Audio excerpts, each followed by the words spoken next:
আমরা দেখেছি আমার যারা দাদা যারা ছিলেন বা এখনো কিছু যারা আছেন যাদের বয়স কিন্তু 100 চলে গেছেন, খুব কম দেখা যায়।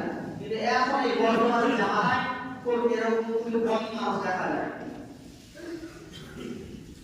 তো যাই হোক, আল্লাহ রাব্বুল আলামিন কিন্তু আল্লাহ নবী বলছেন না, আল্লাহ বলছেন যে আমি একটি মানুষকে একটি দিন দিয়েছি, যে একটি দিন সেই দিন তারা যদি ইবাদত করতে পারে তাহলে তার আয়ু যতদিন বাঁচবে সেই রকম ইবাদত, যতদিন বেঁচে ইবাদত করবে সেই ইবাদত একদিনে সে করতে পারবে। অর্থাৎ যদি সে নাকি আপনার নাকি ইবাদত করে টাকায় তাহলে 1000 মাসের চাইতে উত্তম হবে। এবার 1000 মাসকে আপনি যোগ করে দেখবেন, একে গুণ করে দেখবেন কত দিন আসছে, প্রায় 83 বছর 4 মাস বা 6 মাস এরকম আসবে বড় মানে। তাহলে একজন মানুষের আয়ু হয় 60 বছর, 70 বছর, 80 বছর বা 90 বছর। তাহলে একটি রাজ্যকে আমরা যাপন করি, সেটাকে খালেস নিয়তে সওয়াবের আশায় ঈমানের সাথে নেকির উদ্দেশ্যে যদি সে রাত্রিকে আমরা যাপন করি, অর্থাৎ জাগি ইবাদতকে কাটাই, তাহলে কি হবে? 83 বছর 4 মাস বা 6 মাস এইভাবে আমরা ইবাদত করলে যদি পাবো, একটা রাতে সে ইবাদত আমরা নেকি পেয়ে যাবো। সুবহানাল্লাহ। এত সুযোগ আল্লাহ রাব্বুল আলামিন উম্মত মুহাম্মাদকে দিয়েছেন যা কেউ জানে না। তাই আল্লাহ রাব্বুল আলামিন বলেছেন ইন্না আনজালনাহু ফি লাইলাতুল কদর, ইন্না আনজালনাহু ফি লাইলাতুল কদর, আমি অবতীর্ণ করেছি, নাযিল করেছি লাইলাতুল কদর, বরকতময় রাত। ওয়া মা আদরাকা মা লাইলাতুল কদর, তোমরা কি জানো লাইলাতুল কদর কাকে বলে? লাইলাতুল কদর কি? এটা ঘোষণা করছেন আল্লাহ রাব্বুল আলামিন। তোমরা কি জানো লাইলাতুল কদর কি?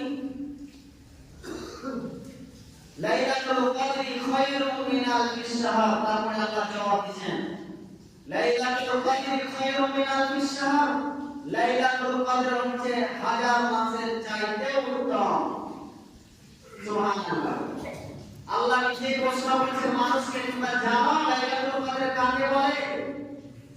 তারপর বলেন 1000 মাসের চাইতে উত্তম এই লাইলাতুল কদর। তানাজ্জালুল মালাইকাতু ওয়ার রূহ ফিহা বিইذনি রাব্বিহিম মিন কুল্লি আমর। এই লাইলাতুল কদরে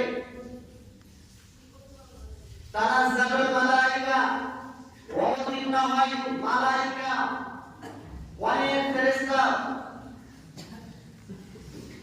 ওয়ার রূহ এবং জিবরাইল আলাইহিস সালাম, সালাম তানাজ্জালুল মালাইকাতু ওয়ার রূহ ফিহা বিইذনি রাব্বিহিম মিন কুল্লি আমর, এবং তার রহমানি হুকুমের দ্বারাতে তারা দুনিয়ায় ছড়িয়ে পড়ে যাবতীয় কাজ করার জন্য, হুকুম পালন করার জন্য। কখন? এই লাইলাতুল কদরের রাতে। তানাজ্জালুল মালাইকাতু ওয়ার রূহ ফিহা বিইذনি রাব্বিহিম মিন কুল্লি আমর সালামুন হিয়া হাত্তা মাতলাইল ফাজর, এবং এই রাতে রয়েছে শান্তি শান্তি অতঃপর পর্যন্ত সূর্য উদয় হওয়া আগে পর্যন্ত। হিসাব করুন আল্লাহ রাব্বুল আলামিন এই সূরাটি, ছোট একটি সূরা, কত ফজিলত রেখেছেন, মানুষকে কত সুন্দর একটি অবদান দিয়েছেন এই সূরাটি। এই সূরা যদি আমরা মর্ম বুঝি তাহলে অবশ্যই আমরা এই সূরাকে লক্ষ্য করে আমরা এই রাতগুলো যাপন করব। যাই হোক, আমি আপনাদেরকে সাধারণভাবে কোরআনের তর্জমা বোঝানোর চেষ্টা করলাম। আপনারা হয়তো বুঝতে পেরেছেন, এর আগেও শুনেছেন যে আল্লাহ রাব্বুল আলামিন রমজান মাসে একটি রাত দিয়েছেন যাকে বলা হয় লাইলাতুল কদর। সেই রাত যদি যাপন করা হয় ঈমানের আশায়, সওয়াবের আশায়, নেকির উদ্দেশ্যে, তাহলে 1000 মাসের চাইতেও আমাদের উত্তম হবে সেই রাতটি। এই কারণে আল্লাহ রাসূল সাল্লাল্লাহু আলাইহি সাল্লাম বলেছেন যে হাদিসটি মা আয়েশা রাদিয়াল্লাহু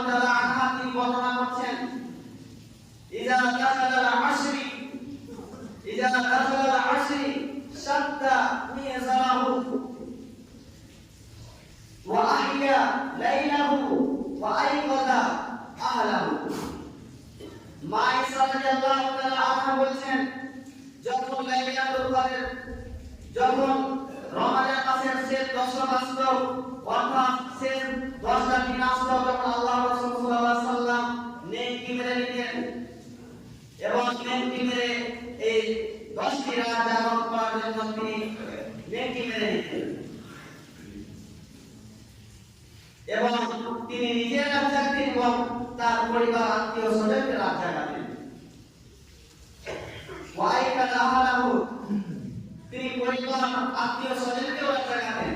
বেরাদার ইসলাম ওয়াকা আমরা হয়তো বুঝলাম নেকি মারা, যেমন নবী বিনা আছি, নবীকে বুঝিয়ে পিছন দিক থেকে দিয়ে পিছনে বুঝিয়ে, সামনে দিক থেকে দিয়ে পিছনে বুঝিয়ে দিয়ে একে আমরা নেকি বলি বা পেশা মারা বলি। তার মানে এটা মানে তিনি আল্লাহ রাসূল সাল্লাল্লাহু আলাইহি ওয়াসাল্লাম কি করতেন, যখন শেষ দশকে আসতেন তখন তিনি এমন প্রস্তুতি নিতেন, এমন তৈরি নিতেন, স্ত্রীর কাছ থেকে দূরে থাকতেন, সমাজ থেকে দূরে থাকতেন, শুধু ইবাদতে মগ্ন থাকতেন, এই রাত যাপন করতেন যেভাবে হোক রাত যাপন করতে হবে ইবাদতের মাধ্যমে এবং আল ফায়লকে পরিবার আত্মীয় স্বজনকে রাত জাগাতে হবে, এই তৈরি নিতেন। এর মানে হচ্ছে নেকি মারা। বেরাদার ইসলাম কিন্তু আজ আমাদের বর্তমান জামানায় যে আমরা এই রাত যাপন করি লাইলাতুল কদর, যেটাকে আমরা রাত জাগা বলি, এই রাত জাগা আমরা খেল তামাশা মনে করে নিয়েছি। খেল তামাশার মতো যে রাতটাকে আমরা অতিবাহিত করি, কেউ খাবারের মাধ্যমে, ভোজের মাধ্যমে, আবার কেউ মোবাইলের মাধ্যমে, কেউ গল্পের মাধ্যমে। আসলে এর মর্মটাই আমরা জানি না, আমাদের রাত জাগার মানেটাই আমরা বুঝি না, যার কারণে আজকে আমাদের বর্তমানে এই অবস্থা। দেখা যায় বর্তমান জামানায় অনেক যুবক ভাইদেরকে একদিন দুদিন তাকে যদি বলা হয় সিনেমা দেখতে, মোবাইল দেখতে, এসব পর থেকে নিয়ে ফজর পর্যন্ত মোবাইল ঘাঁটতে ঘাঁটতে তার কোনো চোখে নিয়ে আসে না। কিন্তু ওই রমজান মাসে বছরে একটি 5টি রাত আমরা রাত জাগি, এই 5টি রাতকে আমরা খেলাধুলা করি, খেলাধুলা করে, কেউ ঘুমিয়ে গেলাম, জাগতে পারলাম না, এভাবে আমরা রাতগুলো অতিবাহিত করছি। হায় আফসোস, অনেক দুঃখের বিষয় এটা যে এত সুন্দর আল্লাহ রাব্বুল আলামিন আমাদের কথা দিয়েছেন, তা সত্ত্বেও আমরা এই রাতগুলোকে মূল্যায়ন করি না, গুরুত্ব দিই না।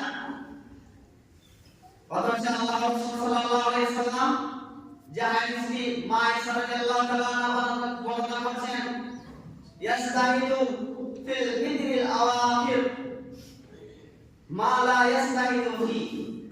আল্লাহ রাসূল সাল্লাল্লাহু আলাইহি ওয়াসাল্লাম রমজানের শেষ দশকে যত ইবাদত করতেন আর কোন মাসে এত ইবাদত করতেন না, এত মেহনত করতেন না।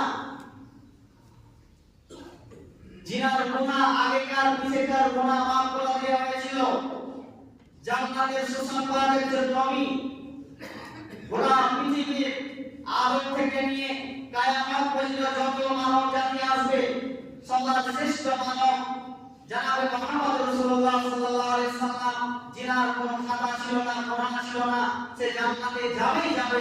সে যদি এত ইবাদতে মগ্ন হয়, এত জিকির আজকার করে, আল্লাহকে এত ভয় করে, এত তওবা করে, তাহলে আপনি আর আমি কত ইমানদার হয়ে গেছি, কত আপনার আমার ইমান রয়েছে যে আজকে আমরা এই রাতগুলো যাপন করতে পারবো না, ইবাদতের মাধ্যমে কাটাতে পারবো না।